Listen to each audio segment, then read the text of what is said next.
Hare Krishna, welcome everyone to our Srimad Bhagavatam review class. We'll begin with our prayers. Om Ajnanatimirandhasya Jnananjana Shalakaya Chakshurunmilitam Yena Tasmai Shri Gurave Namaha.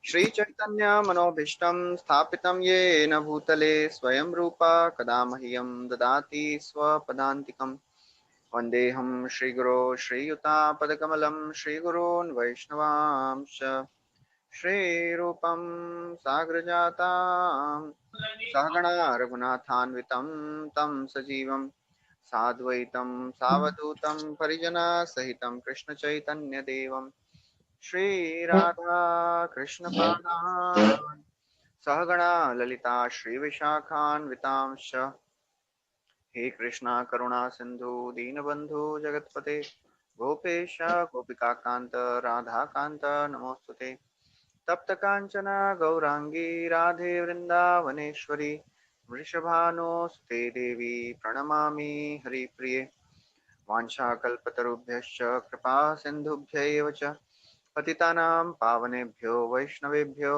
नमो नमः नमो विष्णुपादाय कृष्णपृष्ठाय भूतले श्रीमते भक्तिवेदान्त स्वामिनिति नामिने नमस्ते सरस्वती देवे गौरवाणी प्रचारिणे निर्विशेष शून्यवादी पाश्चात्य देश तारिणे जय श्री कृष्ण चैतन्य प्रभु नित्यानंद श्री अद्वैत गदाधार श्रीवासदि गौर भक्तवृंद हरे Krishna Krishna Krishna Hare Hare Hare Ram Ram Ram Hare Hare Hare Krishna. So welcome everyone. We are discussing from the 12th canto of Srimad Bhagavatam, and last time we discussed how Shukdev Goswami gave the last instructions to Parikshit Maharaj, and he described the glories of Gyan just to hide the secret of Bhakti. And then after that, Shukdev Goswami departed. Parikshit Maharaj, he focused his mind on the lotus feet of Krishna, meditating on the Lord. He had already departed. And then Takshaka, he came and he bit Parikshit Maharaj, and his whole body was burnt by the fire of the poison. And then after that, we heard that the son of Parikshit Maharaj, Janmejay, he became so very angry. He started doing a Sarpayagya. He wanted to kill all the snakes uh, which are there in the universe. But then ultimately, Brihaspati came and he stopped that sacrifice. And then after this, all the sages of Naimisharanya, they asked Suta Goswami about the various divisions of the Vedas. So that's what we discussed. How Krishna Dwapayan Vyas, he divided the scriptures into four divisions: Rigved, Samved, Yajurved, and Atharvaved. And we saw how Rigved, Samaved, and Yajurved was given to the disciples. So that was what we discussed last time. So now in the 7th chapter, which is entitled as the Puranic Literatures, Sud Goswami, he continues the description of the division of the Vedas and Puranas. So Sumantu Rishi, who was the authority of Atharva Veda, sorry, he taught this Atharva Veda to his disciple Kabandha, and Kabandha he gave to his disciples Pathya and Veda Darsha. So Veda Darsha, then he taught this to his disciples Shoklayani, Brahmabali, Modosha, and Pippalayani, and also Pathya gave to his disciples. Then one of the disciples of Vedadarsha, of Pathya, who was named as Shunaka, he gave this knowledge to Babhru and Saindhavayana. And also then Saindhavayan gave this to his disciples. So in this way, the knowledge of Atharva Ved was coming down. So regarding the Puranas, which were written by Krishna Dwaipayan Vyas, so there were six great Brahmanas. They heard this knowledge from Rom Harshan Suta. So Krishna Dwaipayan Vyas gave this knowledge to Rom Harshan, and then Rom Harshan Suta, he spoke this knowledge to his disciples, the six disciples. And Suta Goswami says that I became the disciples of the six authorities: Trayarani, Kashyapa, Shravarni, Akritavarna, Vaishampayana, Harita. These are the six authorities of Puranas, and Suta Goswami became the disciple of these six authorities. And then Romharshan, what he did, he divided the Puranas into four different compilations, and he gave that to Kashyapa, and Suta Goswami says myself also, Savarni and Akrit Varna. So after describing this, Suta Goswami describes that actually uh, for any Puran to be called as Mahapuran, it should have 10 characteristics. So he says, please hear, O sages of Naimisharanya, now I am going to describe the characteristics of Puran, which are described by the learned Brahmanas. So he says that the authorities on the matter of this scriptural understanding, they give 10 characteristics of a Mahapuran.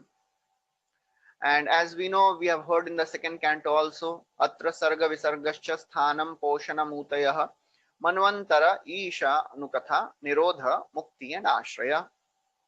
So he says these are the 10 topics of Mahapuran. So for a Puran to be called as Mahapuran, it should have all the 10 topics. And there are some lesser Puranas which may not have all the 10 topics. They may have only 5 topics. So this Bhagavatam, this is called Mahapuran because it has all the 10 topics. And we have discussed all that. So apart from the last topic, Nirod Ashraya, so we have now discussed almost all the 9 remaining topics. So the 5 topics which are found in the lower Puranas, they are mentioned by Chakravarti Thakur: Sarga, Pratisarga, Vamsha, Vamshavatarani, Manvantarani cha, Vamshanucharitam cheti, Puranam, Panchalakshanam. The creation, the secondary creation, the dynasties of the kings, the reigns of the Manu, and the activities of the various dynasties. These are the 5 topics which are found in the lower Puranas or lesser Puranas. Then Suta Goswami describes the 10 topics again. He says, what is creation? So creation means the Pradhan, when it is agitated by the modes of material nature, then it gets transformed into Mahat Tattva. Then Mahat Tattva ultimately gets transformed into false ego, and then from this false ego, all the various elements of creation are formed.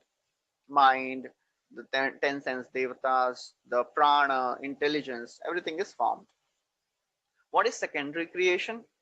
Secondary creation means the amalgamation of all these elements and ultimately formation of various types of living entities. That is done by Brahmaji.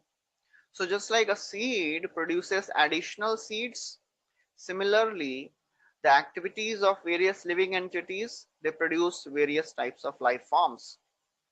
And then he describes what is the third quality, that is called vritti. So another name which is given for sustenance, poshana.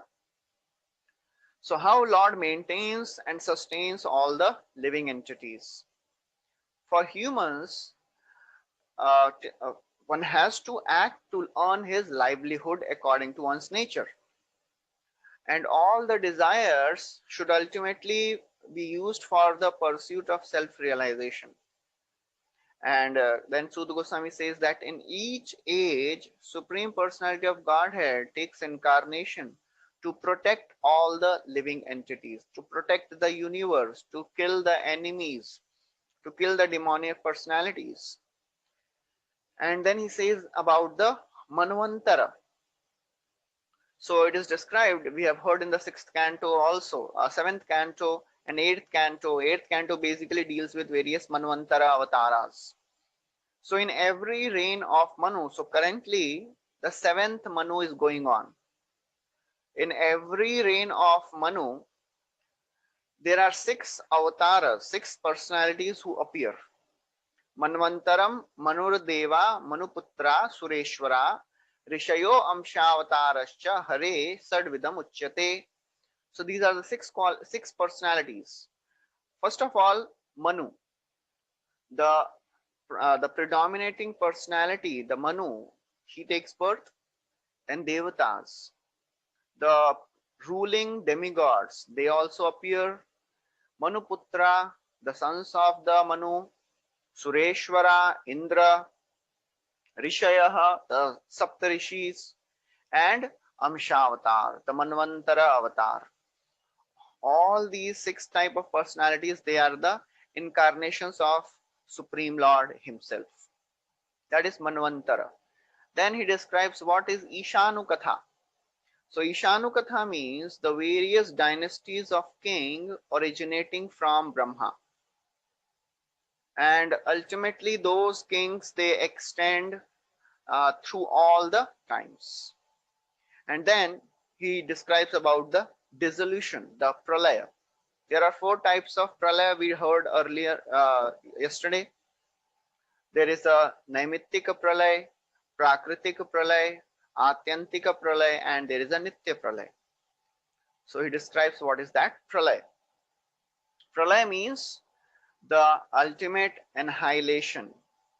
And then he says that all the activities which are performed in this world, they are happening because of the various living entities. That means what he's saying is, what Sud Goswami is saying, actually living entities are the basis of this entire material creation. How to understand this? Living entity is not the basis of this material creation. Supreme Lord is the basis of this creation. But it is another way of saying that because of the living entities' desire to fulfill the desires of the living entities, this entire universe is created. Just like Bhagavad Gita also, Krishna says, Aparayamitastvanyam prakritim vidhi me param jiva bhutam mahabaho yayedam dharyate jagat. So Krishna also says that apart from this gross matter, there is another superior nature, the living entities, the jivas. And yayedam dharyate jagat, they are maintaining this universe. So how living entities are maintaining this universe? Because if living entities won't be there, then there is no need of the universe. It is just like somebody says the prisoners are sustaining the jail. Because if the prisoners are not there, then there is no need of jail. So the living entities are sustaining this universe. So that is what Sud Goswami says. And then in the 19th verse, he describes the shelter. Who is the ultimate Ashraya Tattva? He says Supreme Absolute Truth. He is the unique and ultimate shelter of all the living entities. So ultimately, one has to come to the Ashraya Tattva. What is this Ashraya Tattva? Who is the Supreme Absolute Truth? He is present in all the stages of awareness. In our Jagrata, Swapna and Sushupti. When we are awake, when we are dreaming, when we are in deep sleep, in all the stages, the Supreme Absolute Truth is present. He is the source of manifestation of all the illusory energy. And just like the essential ingredient, for example, the gold is present always, then the gold is made into ornaments. And when the ornaments are destroyed, the gold still remains. And this example has come many times in Bhagavatam. And example of a pot. The clay was existing before the pot, then the pot was made of clay, and then when the pot is broken, the earth still remains. Similarly, all the essential ingredient, the earth, the gold, remains always. Who is the essential ingredient of this universe? That is Supreme Lord himself. Vasudeva Paro Brahma na chanya artho asti tatvatah द्रव्य काल च कर्मश्च स्वभावो जीव एव च वासुदेवो परो ब्रह्म न चान्यो अर्थो अस्ति तत्वतः. Only Supreme Lord Vasudeva is existing in this universe because he is the source of everything. How to realize that supreme absolute truth? If one makes the mind free from the contaminations of the material platform, then one can understand by regulated practice. But then one can understand the supreme absolute truth. So he says in the 21st verse, Chakravarti Thakur writes that actually after describing the 10 topics of the Puran, now this 21st verse describes the process of understanding these topics. How to understand the topic? By making the mind uh, aloof from the material entanglement. Then only we can understand the Ashraya Tattva. Then only we can understand the supreme absolute truth. So basically, the power of bhakti is emphasized here. Dasamasya vishuddhartham namanamiha lakshanam varnayanti mahatmanam shrutena arthena cha anjasa. So as it is described in the second canto, the great devotees like Vidura and Maitreya, they have described these topics, 9 topics, in order to impart the instructions of the 10th topic, knowledge of the 10th topic. So the 10th topic, the Ashraya Tattva, that is the goal of all the knowledge which we have heard so far. You know, it's around almost 1 year we are hearing. So the goal is to ultimately come to the Ashraya Tattva, to understand who is the Supreme Lord and to hear about the pastimes of Krishna. That is the power of devotional service. And then he describes there are different Puranas. There are there are 18 major Puranas and there are 18 secondary Puranas. So then Sudha Goswami describes which are the 18 major Puranas.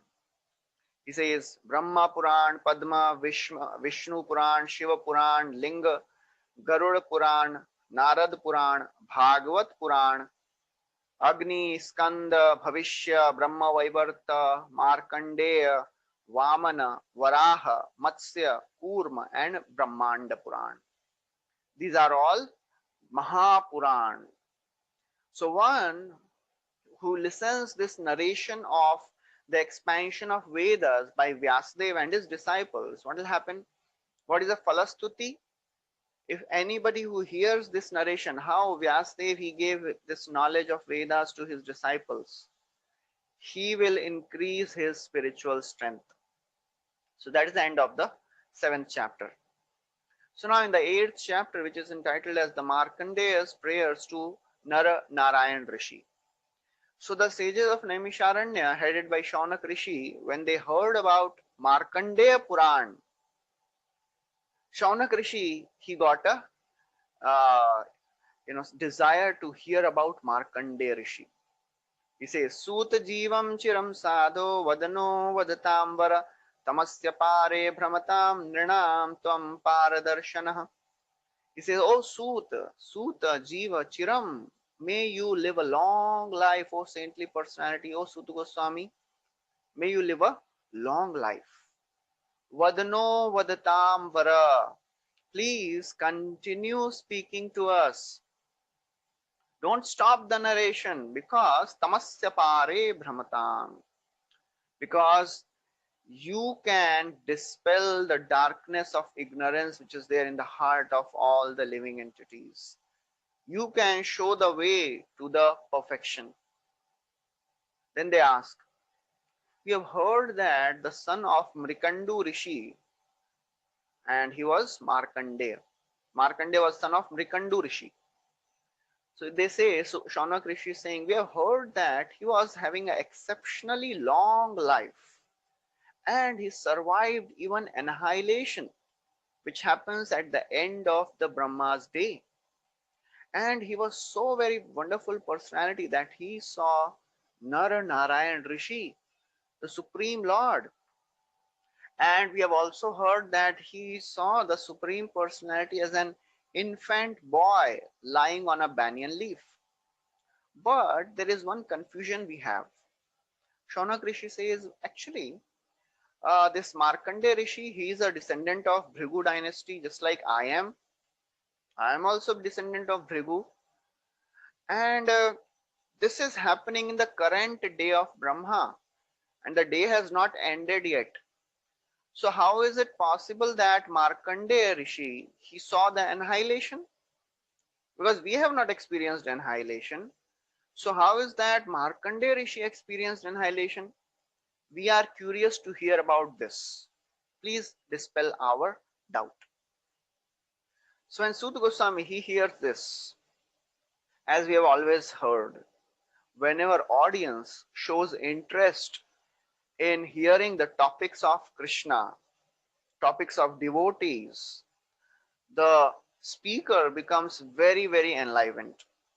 And that's what it should be always. The audience encourages the speaker, and speaker, he speaks wonderful Krishna Katha, his realizations. So Suda Goswami, he also glorifies the questions of Shaunak Rishi. Prashnastvaya maharsheyam krito loka brahmapaha Narayana Katha Yatra Gita Kali Malapaha. Very beautiful verse Sud Goswami speaking. He says, Prashnastvaya, your question is Krito Loka Brahma Apaha. Your question will help remove everyone's illusion. Tamas Narayana Katha, the glories and the Katha, the pastimes of Lord Narayan, Kali Malapaha. It can cleanse away the contamination of Kali Yuga. We have heard this type of expression repeatedly.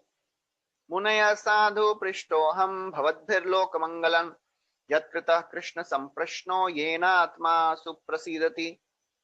In the first canto also, Sud Goswami, he acknowledged the wonderful questions of the sages of Naimisharanya. Sadhu prishto, kya question pucha hai? What a wonderful question you have asked. Because Bhavadvir Lokamangalam, it is for the welfare of entire living entity, entire creation.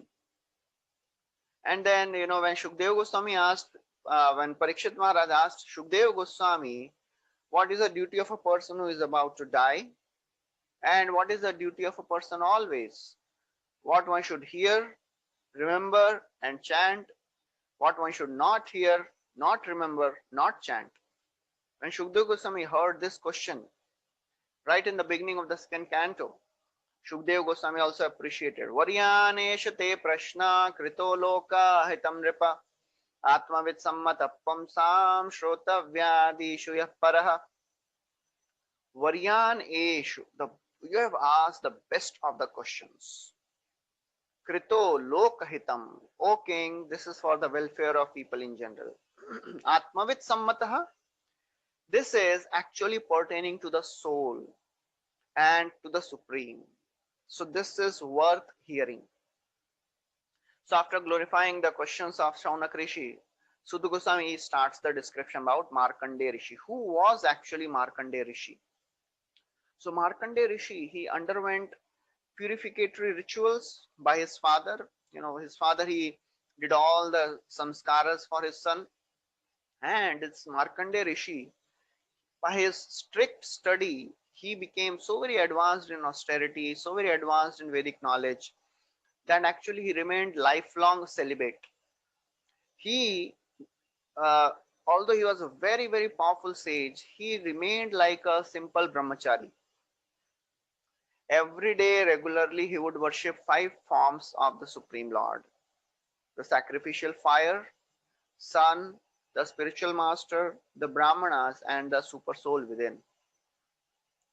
This Markandeya, he would go out, beg for his guru, and he would give whatever he would get to his guru. And only when his spiritual master would call, would invite him to eat, he would silently come and eat only once a day. And if the spiritual master does not call, he would fast that day. That was the austerity and dedication of Markandeya. In this way, he was completely dedicated to the service of the Supreme Personality with such austerity. He did this austerity, he did study of Vedas for millions of years, and actually he practically conquered the unconquerable death. Seeing the achievement of Markandeya Rishi, even Brahma, Prajapati Daksha, Bhrigu, Lord Shiva, all the human beings, everybody was astonished. Seeing the achievements of this Markandeya, all were astonished. This Markandeya, he maintained strict celibacy, and his mind was totally absorbed inwards on the Supreme Personality of Godhead. So, in this way, as he was in meditation, 6 lifetimes of Manu passed by. And Sudha Goswami says, now currently the 7th Manu is going on. So Markandeya Muni took birth in the first Manu. He did tapasya for 6 Manus. And now the 7th Manu is going on. When the 7th Manu started, one person became disturbed, as happens always. Indra, he came to know about the austerities of Markandeya Muni, and he tried to impede his penance. So Indra, he sent Cupid, singers, dancing girls, and he sent personified spring, he sent intoxication and greed personified, he sent sandalwood scented breeze, just to increase the lusty desires of Markandeya and stop his penance. All these devatas, they went to the Markandeya's hermitage. This Markandeya hermitage, it was on the banks of Pushpabhadra river. So this Markandeya's hermitage, it was naturally very, very beautiful. He was living with many Brahmanas. There, the entire ashram was very nicely decorated with wonderful trees. The birds, cuckoo, peacock, they were creating very nice sound vibration. And the ashram was having lots of pious trees. There was a pond of water. It was naturally very beautiful. Now, all these devatas, they came. And then the springtime breeze, which was sent by Indra, started blowing. So the springtime breeze carried the aroma of the fragrant flowers which were growing nearby in the nearby waterfalls. And then the springtime also appeared there. The evening sky, the rising moon, and then the sprouts and the fresh flowers, it all created a very, very attractive atmosphere.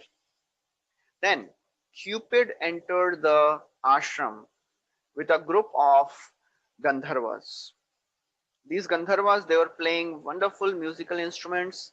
Then the Apsaras started dancing and singing beautifully. As all these personalities were doing so many mischiefs, they saw that this Markandeya Rishi, he was absorbed in meditation. His eyes were closed in trance, completely oblivious. But actually, Chakravarti Thakur says that, Markandeya Rishi, he could sense in his mind the disturbance which was created outside, but he was not disturbed. So the Apsaras, they started dancing, and the celestial singers, they started playing all the instruments and started singing very beautifully. Cupid, Kamdev, he took his 5-headed arrow and put it on his bow. What are the 5 heads of the Kamban? So Chakravarti Thakur writes, drying up, bewilderment, agitation, suffering, and exhilaration. A person who is afflicted with lust goes through all these 5 types of stages. He completely gets bewildered, agitated, suffers because of lust. There was one Apsara called Punjikasthali. So this Apsara, Punjikasthali, she started making a show of playing balls, toy balls, and she was running after the balls, and and all her bodily contours were visible. The hair was getting disheveled. The garments which she was wearing were becoming loose, and the wind blew off her clothes. Ultimately, then that time Cupid, he thought now Markandeya Muni is completely subdued, and he shot his calm barn. But to the surprise of Cupid, all the effects of Cupid and all the devtas to seduce Markandeya, they all proved completely futile. It was just like the useless endeavors of an atheist. Atheistic people, they try so many ways to, you know, make a devotee deviate from the path of spiritual life. So this is very, very significant, because when we are living in this world, we are naturally, bombarded with so many of the temptations. And how to not get distracted and disturbed by the temptations? Markandeya Muni is showing by his personal example. The same thing we have heard, it comes in the Chaitanya Charitamrita also. When Haridas Thakur, he was doing tapasya, he was doing his bhajan, chanting, Maya Devi herself, personified Maya Devi, she came to test Haridas Thakur. And she comes humbly dressed in a very opulent, attractive way. She comes and bows down in front of Haridas Thakur and tells, More angikar kar hoya sadai, dine daya kar e sadhu swabhava hai.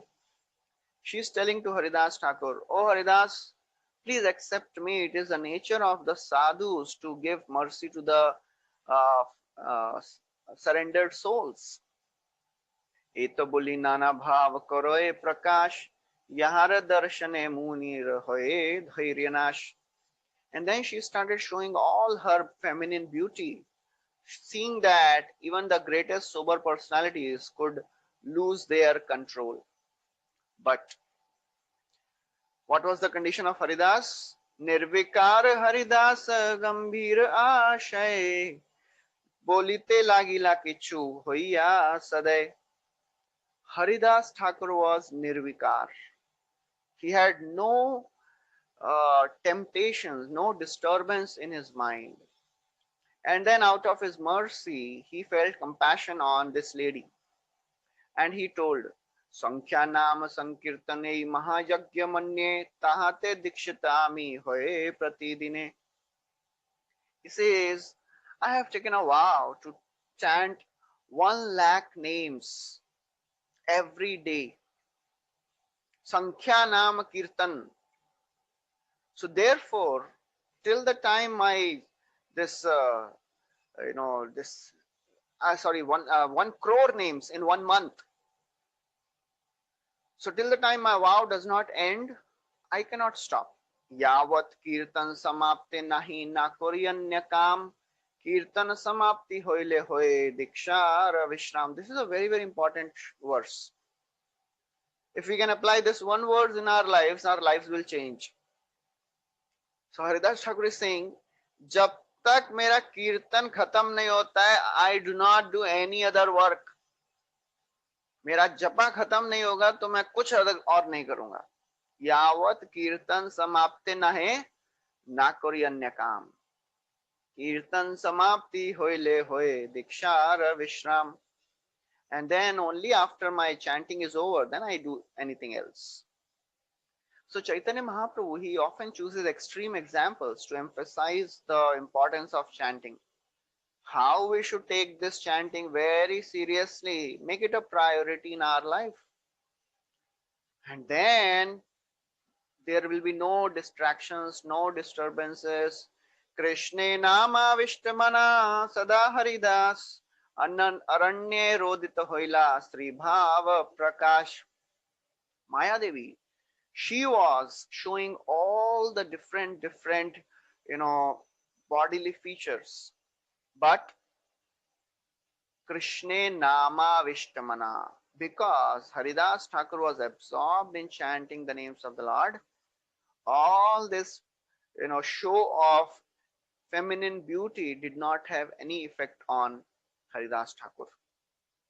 Just like this Markandeya, so very absorbed in the meditation on the Supreme Lord that even personified Cupid, Kamdev, along with all the Apsaras, they could not do anything.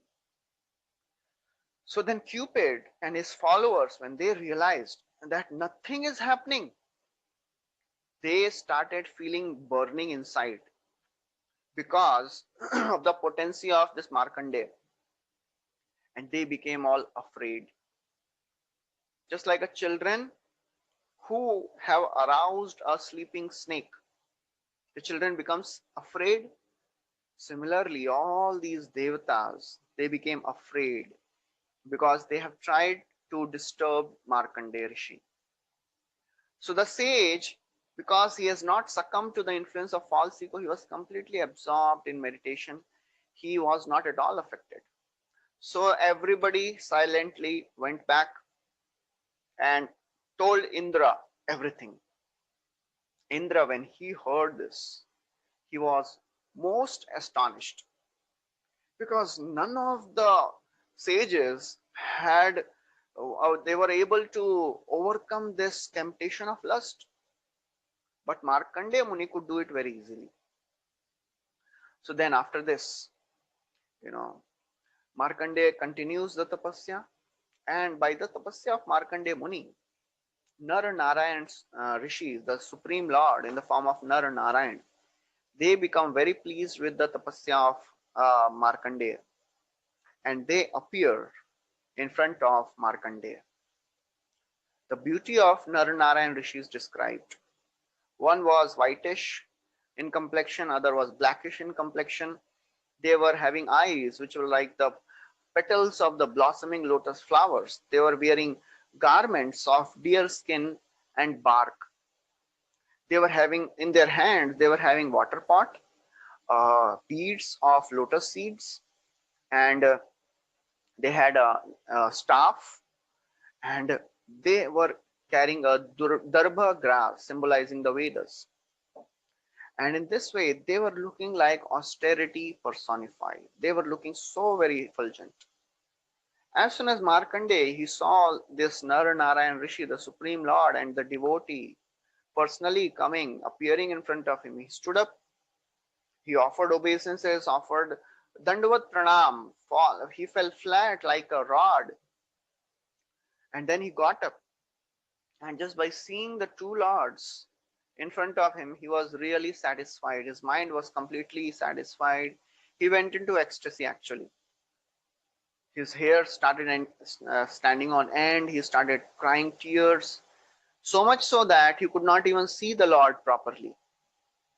Swed Kamp Romanch Ashru Gadgad Vaivarnya Unmad Vishad Garva Harsha Dhainya Eta Bhave Prema Bhakta Ganera Nachaye Premera Anandamrit Sagare Bhasai.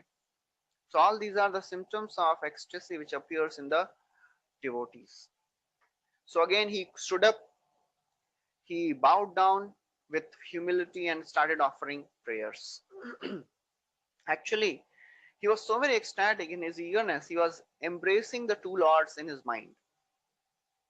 And then he gave them proper place to sit, he washed their feet, and he presented them with proper appropriate presentations. He gave arghya, then he put sandalwood pulp, fragrant oils, and started offering beautiful prayers. Markandeya said, "O lords, actually I cannot describe you. You have come in this form just to show mercy to your devotees. You know, although you have nothing to do with this world, but still you come to show mercy to the fallen conditioned souls like me. That is the only purpose of your appearance in this world. You are the creator, maintainer, and destroyer. It's like the spider creates the web, maintains it, and then winds it up. So this comes many times, this example of comparing Supreme Lord with a spider, because spider is known as a completely independent personality. He does not need any other material to make his web. Uses his own saliva to make the web and maintains it and then winds it up by himself. That's how Supreme Lord is.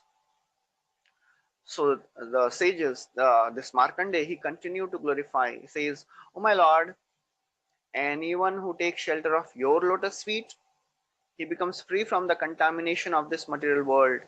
And the great sages and the great rishis and devotees of the Lord, they worship you to gain your association. All the living entities, including Lord Brahma, all living entities, they fear time.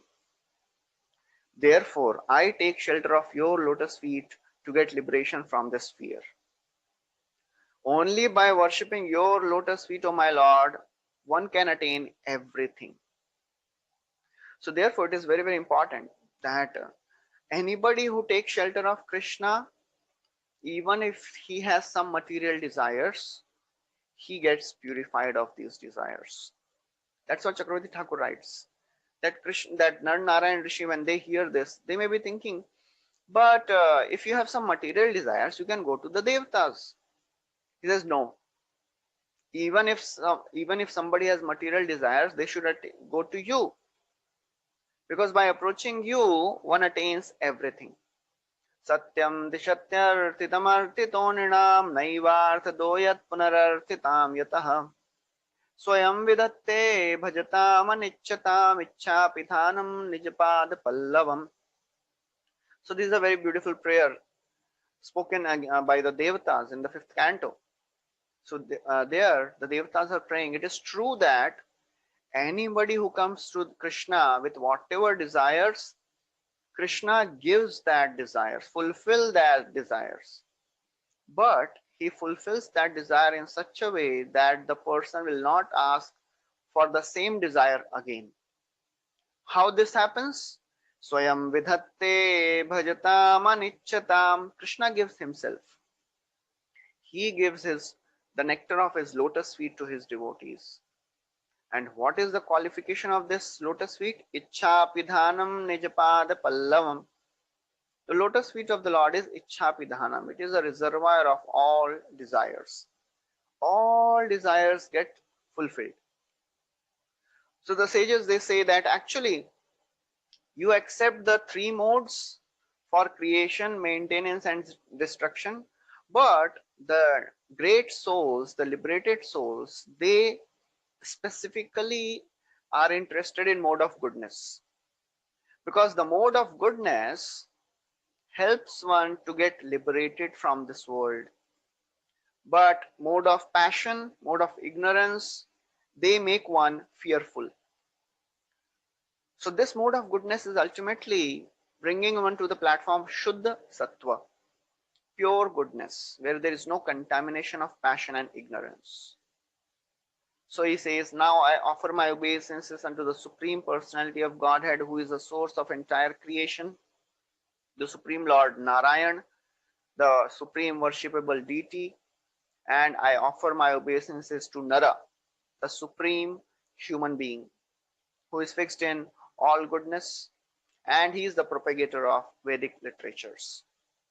He says, a materialist, he cannot recognize you, O my Lord. Only a devotee can recognize, because one cannot know you by perverted and contaminated intelligence. Only by purified intelligence, which is fixed in Shuddha Sattva, one can actually realize you. All the other empirical methods which are given in the Vedas, they cannot help one to reveal your personality. Not even Brahma can understand. Only by following properly in line with parampara, one can understand you. So therefore, I worship the Supreme Personality, who is generally hidden from the conditioned souls. As Kunti Maharani also says, Maya Javanika Channam Agyadhokshajam Abhyayam. Maya Javanika Channam. So Krishna, the living entities, they are covered by the illusory energy of Maya. Naham prakasha sarvasya yoga maya samavrita. So Krishna says, I cover myself with my internal potency and therefore people cannot understand me. And then he says, oh my lord, you are the best of the Brahmanas. And then Narayan Rishi, when he hears all these prayers, he replies back. He says, O best of the Brahmanas, I am very much satisfied by your prayers. By your austerity, you have actually perfected the life. You have perfected your life by meditating exclusively on the Supreme Personality of Godhead. I am perfectly satisfied with you. So this is actually beginning of the 9th chapter. So in this 9th chapter, which is entitled as the Markandeya Rishi sees the illusory energy of the Lord. So Narayan Rishi, the Supreme Lord Narayan, he is speaking. I am very much satisfied by your desire, by your meditation, by your austerity, by your devotion. Please choose the benediction you desire, because I can fulfill all the desires. So Chakravarti Thakur, he gives a wonderful analysis. He says, actually Lord Narayan is saying, we are satisfied by your tapasya and I can give all the benedictions. So why Narayan is using the word we are satisfied? Actually, Narayan is telling, actually I am also satisfied, and Lord Shiva and Uma, they are also satisfied.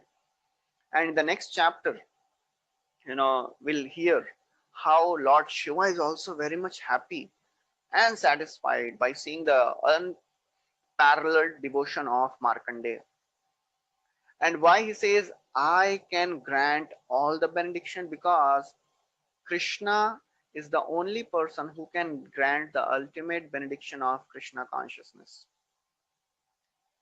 So Lord Shiva, because he is a supreme devotee of Lord, anybody who is serving Lord properly, Lord Shiva also gets very happy and pleased. We have heard in the pastime of Prachetas also, Lord Shiva himself tells, Yah param brahma sa sakshat triguna jiva sangetat bhagvantam vasudevam prapanna sa priyosime.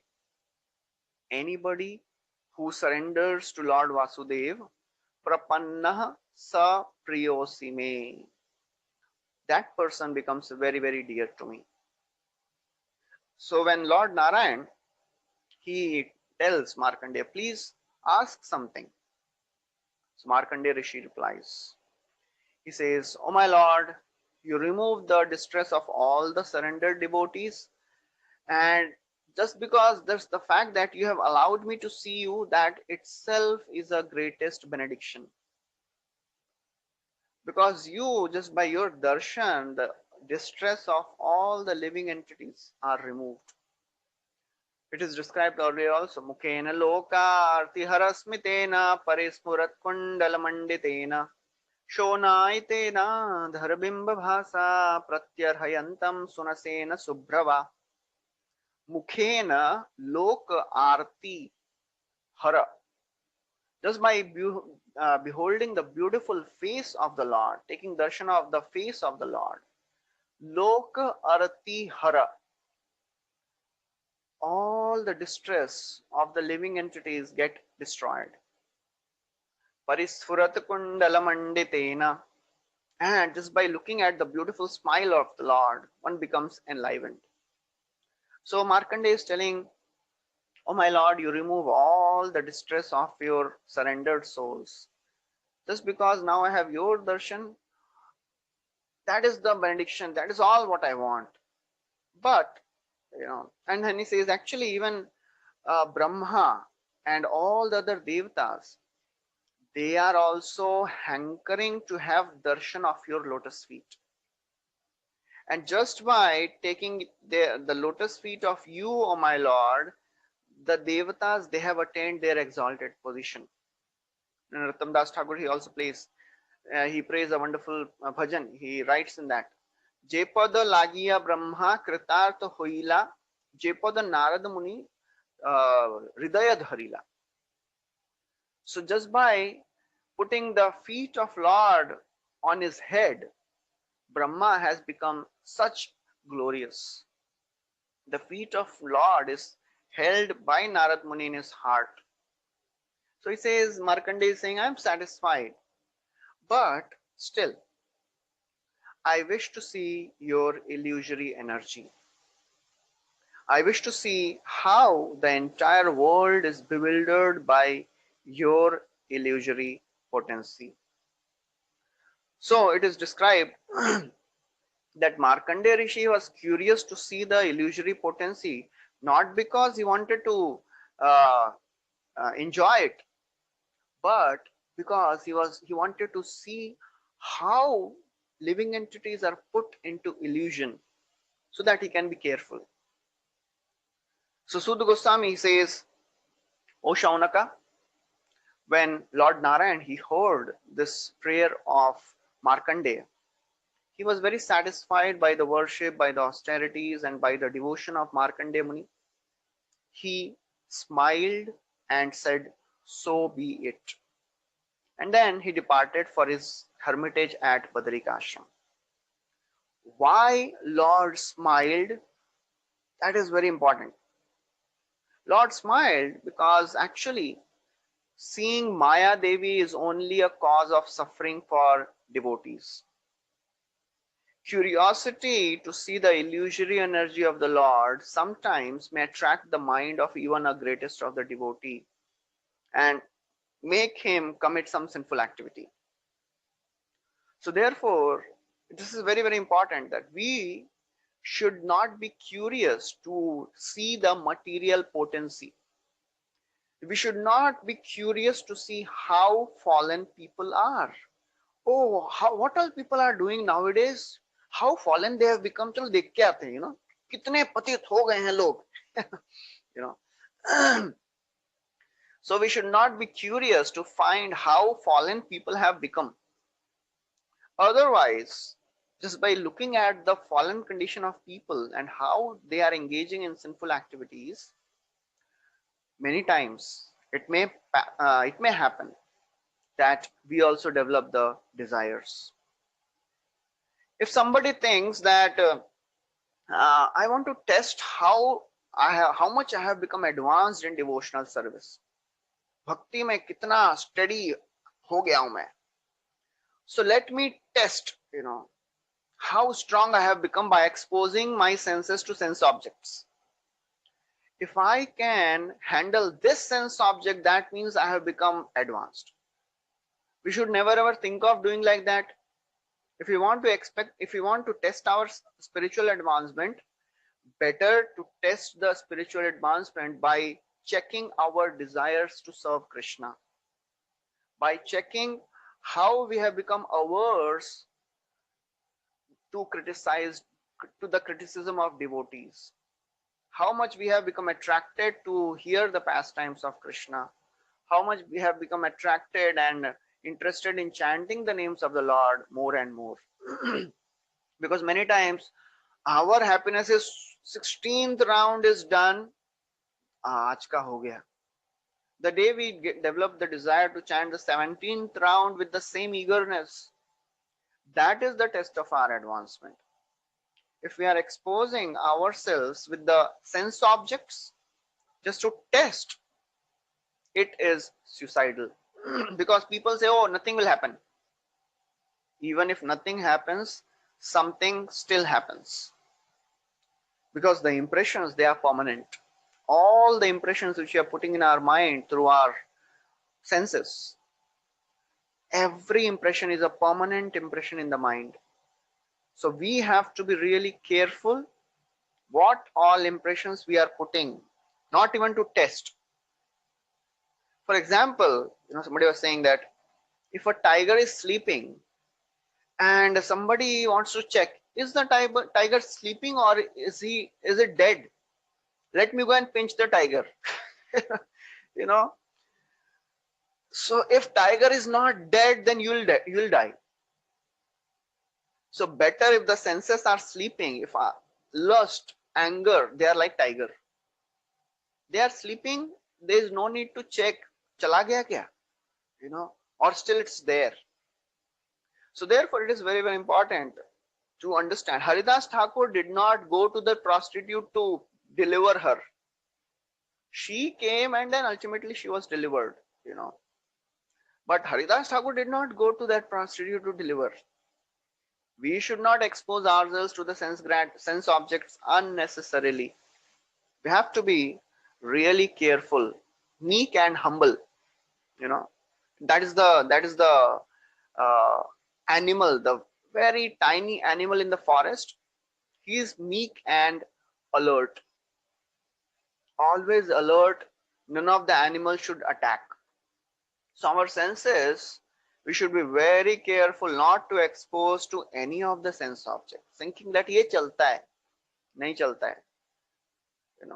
We should be very careful. We should never think I have become advanced enough. I can do this. Just like devotees, they went to Prabhupada and said, Prabhupada, please give us permission. We want to do book distribution in a nightclub. Prabhupada said, okay, you have my blessings, but make sure you come back also. Because Prabhupada, he was like a big wrestler, in the kabaddi match. If a person is very strong, well built, he can go and bring all the people. But if a weak person goes, his target is to touch the line and come back. So we should never ever try to go into the territory of Maya Devi thinking that, okay, let me see what all things have come in the market now, how all people are becoming degraded. So therefore, Chakravarti Thakur writes that Krishna, this Lord Narayan, he smiled because he was thinking that why Markandeya is asking for such type of thing. Because I don't want my devotee to go through to see the experience of, to see the Maya energy. But anyways, I will give him this benediction, because if he'll experience this, then he will understand himself. By the suffering which he will undergo, he will never give it. He'll never want to see it again. And that is a very, very tough way. And we'll see how Markandeya suffered. It is just like a father. He tells small child, beta, don't put the hand in the fan. Sometimes there is a fan which is moving and the small child tries to put. Prabhupada, he would tell that, when he was a child, then he wanted to put hand in the fan. And then, then his father, he didn't allow, but he was crying. Then father, he switched off the fan, and then when he was just about to stop, he said, okay, now you put your hand. And then small Abhay, he put his hand, and then the hand hit the blades of the fan, and he was shocked. And nothing major happened, but he started crying. And then Prabhupada said, after that, I never tried to put my hand again. That is what Lord does also. Lord is saying, okay, I'll give him a sample. That sample itself was another huge thing.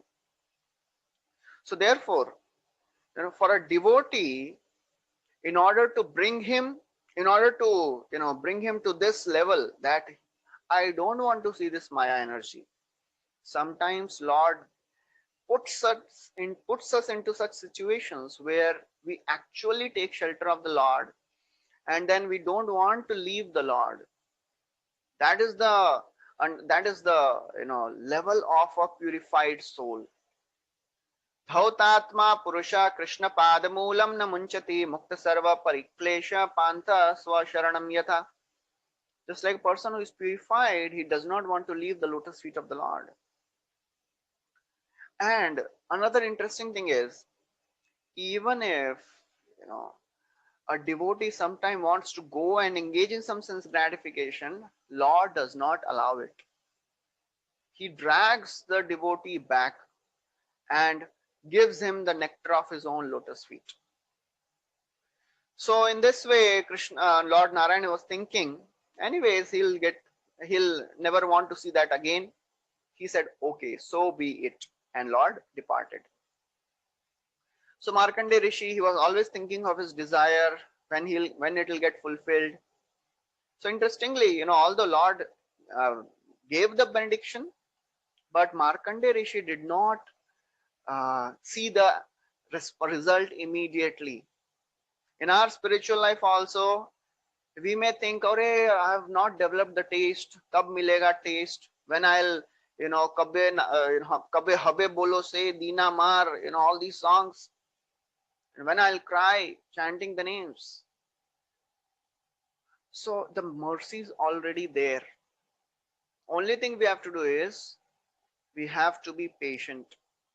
You know, as Narad Muni, it is described in the first canto, he was patiently waiting for the time for him to depart. Kalam pratikshan vimado vimatsarah. And then he left his body and got the body of Narad Muni. Similarly, Markandeya Muni also, although he got the blessings, but he did not see the response immediately. He was waiting patiently. And sometimes he was so very advanced devotee, sometimes due to love of God, he would even he would be absorbed in meditation, and he would even forget his daily duties because he was so very absorbed. As he was thinking, one day, as Markandeya was doing his daily duties, in the evening time, he was doing his offering worship on the bank of Pushpabhadra river. A great mighty wind started blowing. That wind started creating a terrible sound, and in a short time, huge black clouds started forming. Thunder, lightning started showering rains, torrents of rains, and immediately, within moments, all the oceans, they swelled up with water. There was no surface, there was no earth which was seen. The entire earth was underwater, and that ocean was full of terrible monsters, hurricanes, rumbling of the clouds, torrents of rains falling. He saw all the inhabitants. They were tormented by the rains, lightning, the waves. He became completely perplexed, bewildered. He could see that the rain filled the entire ocean, covered up the entire surface of the earth. He was completely overwhelmed. Entire universe was inundated. Only Markandeya was remaining. No other living entity remained. He could not see anybody. He was being tossed in the waves of this ocean of annihilation. His hairs were scattered, and he was wandering alone in this entire ocean, being so very thirsty, hungry, tormented by the fear, anxiety. He was like becoming dumb and blind, not able to see anything. In this way, he was becoming completely bewildered. And as he was swimming in this ocean of waters, he was beaten by the waves many times. Sometimes he would be thrown into the whirlpool. Sometimes he would be threatened by very powerful looking aquatic monsters. Completely bewildered, miserable, fearful. He felt as if he is about to die. In this way, millions of years passed by. Millions of years he was wandering in this deluge, in this ocean. His mind became completely confused, completely bewildered by the illusory energy of the Lord Krishna, Lord Vishnu. And one day, as he was wandering in this ocean, he discovered a small island. On this small island, he saw a young banyan tree. On this young banyan tree, there were flowers, there were fruits. He saw upon one branch of this banyan tree a very effulgent looking small child which was there on the leaf of banyan tree. Just by looking at the child, who was that child? So Markandeya, he observed the beauty of the child. This child had a dark blue complexion. His eyes were like the petals of the lotus flower. He had a very beautiful face. His neck, it was like marked with three lines of a conch shell, broad chest, very nicely shaped nose. He had beautiful eyebrows. His ears were like pomegranate flowers, and he was looking, the corner of his eyes were red like the lotus petals. And as he smiled, his smile was so very enchanting. So Markandeya, he was looking, attracted by the beauty of this small child. As he looked, the small child inhaled.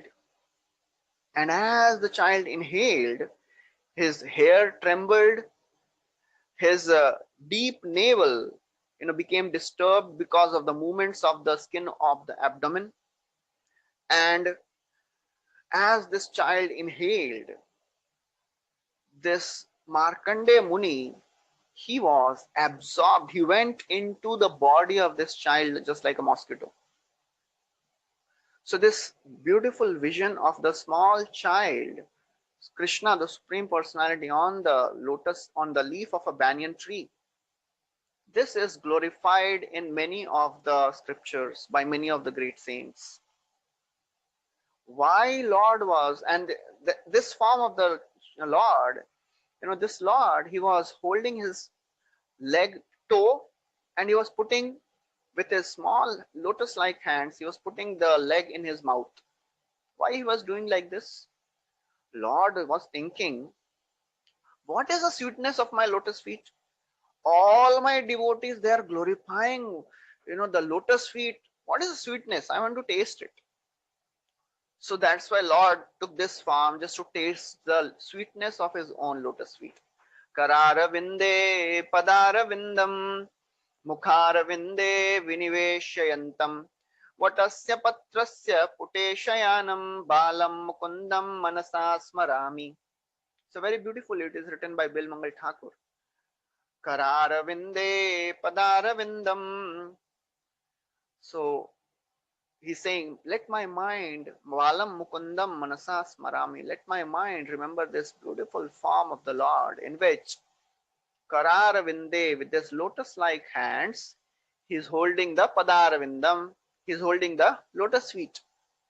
And then what he's doing? Mukharavinde Vinimeshayantam. And with the lotus hand, he's holding the lotus feet and he's putting that lotus feet in his lotus mouth. Vatasya patrasya puteshayanam, and he is resting on the banyan leaf. This is a beautiful form of the Lord which Markandeya is seeing. Devahuti, we have heard in the third canto, she also offered prayers to this Lord who was lying on the lotus leaf, on the banyan leaf. So Markandeya, as he sucked inside the mouth, he goes inside this small child, he sees the entire universe, just as it was before the inundation. And because actually he wanted to approach the child and he wanted to ask about who he was. He was so very attracted, he wanted to ask about the identity, but as he approached, he was sucked inside the body. And he was completely astonished, perplexed to see the entire universe within the body of this small child. He saw the entire universe. He saw the sky, heavens, earth. He saw the stars, mountains. He saw all the living entities, islands, mountains, oceans. He saw everything. Forests, mountains. He saw actually the occupational and spiritual activities also. He saw everything in this body. He also saw the basic elements of creation, and he saw actually whatever was required for the life to be created. And then he saw his own hermitage. As he was, seeing all this, he saw his own hermitage as it was before the inundation started. And in this way, as he was looking, again the child exhaled, and Markandeya Muni was again thrown out, and he saw the same child on the banyan leaf. He saw the island. He again wanted to approach the child and ask, but the child disappeared, because he understood that this small child is the supreme personality of Godhead himself. Actually, Chakravarti Thakur writes that this happened 7 times. He was thrown out, then child disappeared again. He was there in the waters of annihilation for millions of years. Again he saw the child. Again he was sucked in, out. It happened 7 times. Then ultimately child disappeared, and everything, all the waters of annihilation, the banyan tree, the island, the whatever was happening there, everything disappeared. And Markandeya Rishi, he was again in his hermitage as it was before. So that is the end of the chapter. So we'll stop here. Thank you very much. Hare Krishna. So anybody has any questions, you can ask, or we'll stop here.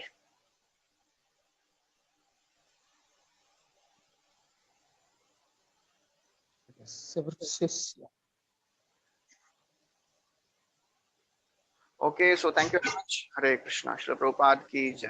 Jai. Srila Prabhupada ki jai.